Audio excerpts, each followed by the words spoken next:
the director of the library, and to Sally Grant. It's been wonderful to work with this library on this show.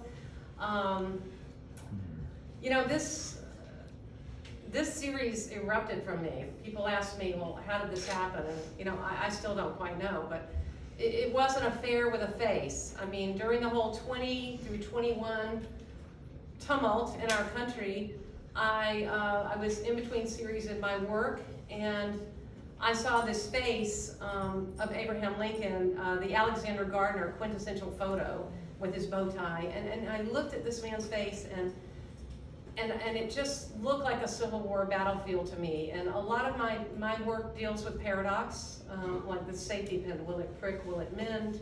I work in digital media and also traditional media.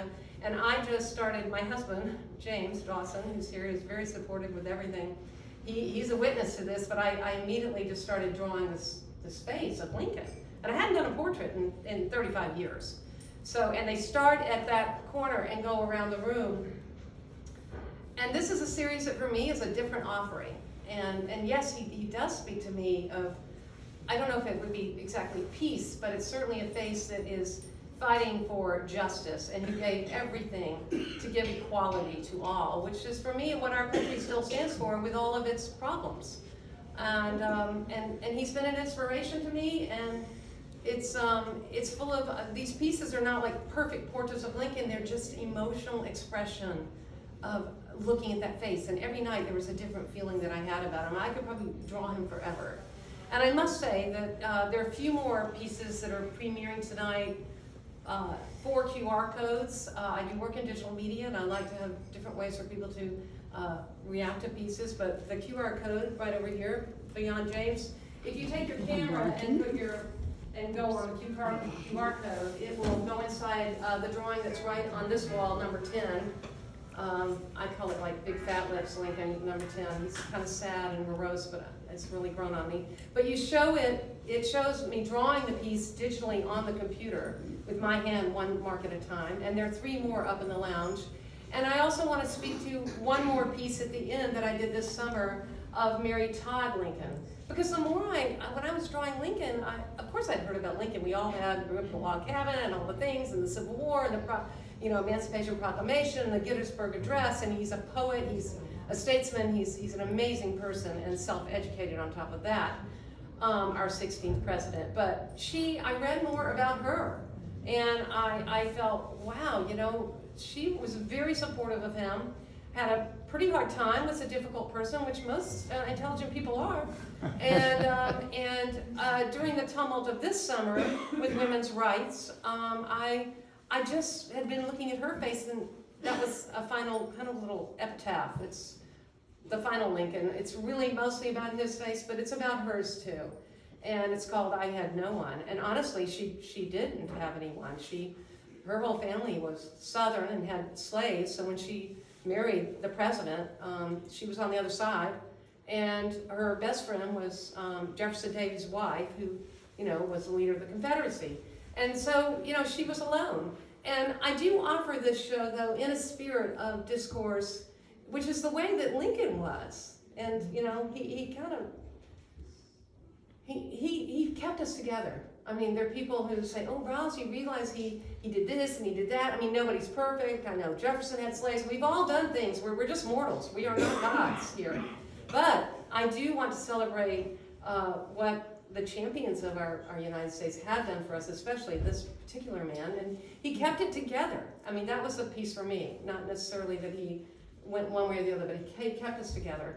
And I think art has a new calling these days in a way, because we are besieged by so much visual information, and it's becoming a very informational, different kind of beast, where one image is made of millions of images, which are other pieces I do called diamondscapes. But the drawings are kind of about the same thing. Of usually there's some contradiction in them.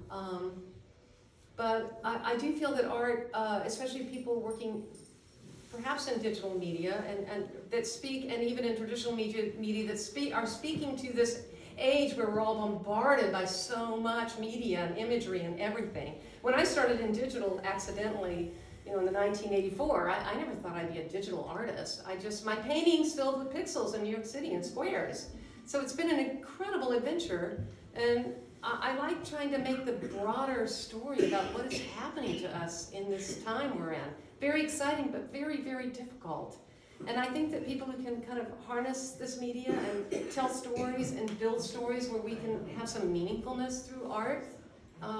I mean, I'm all for shock and rage and all, but I also think we can bring people together in discourse. And I just thank all of you for being here, and it's been wonderful to work with Sally. And just thank you. Thank you so much.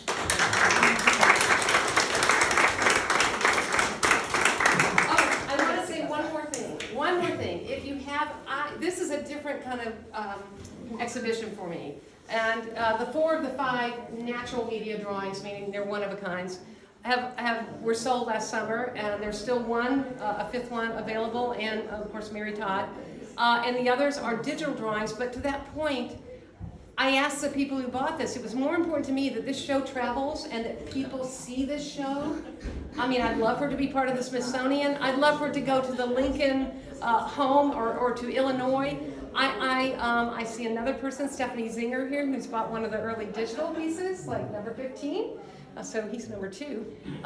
So you're thanking your patrons. I'm thanking my patrons, yes, and Marion Brownlee, who's here, and other people who are here. But my point is being also that if you have a contact or you have a way to support this exhibit, funds will go to the library. I would love an advisory board to help this travel, and I'm just giving that as a takeaway. If you know someone who has an establishment with a Lincoln museum or something, I want this show to go out into the United States. So thank you so much. And I'll just add that in accord with this idea that the exhibition hopes to inspire dialogue, we are organising a number of different events. So keep an eye on the library newsletter for those.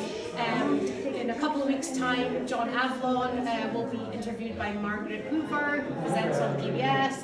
Avlon wrote a book, Lincoln and the Fight for Peace, just this year, so that should be a great event, but there are a number of other events coming as well. And Gail Levin is going to be doing a talk. She's a renowned art historian. Oops, I'm sorry. It's going to be Roz Dimon and Lincoln and the Big Boys. That should be interesting. Anyway, I can't wait to meet John and Margaret.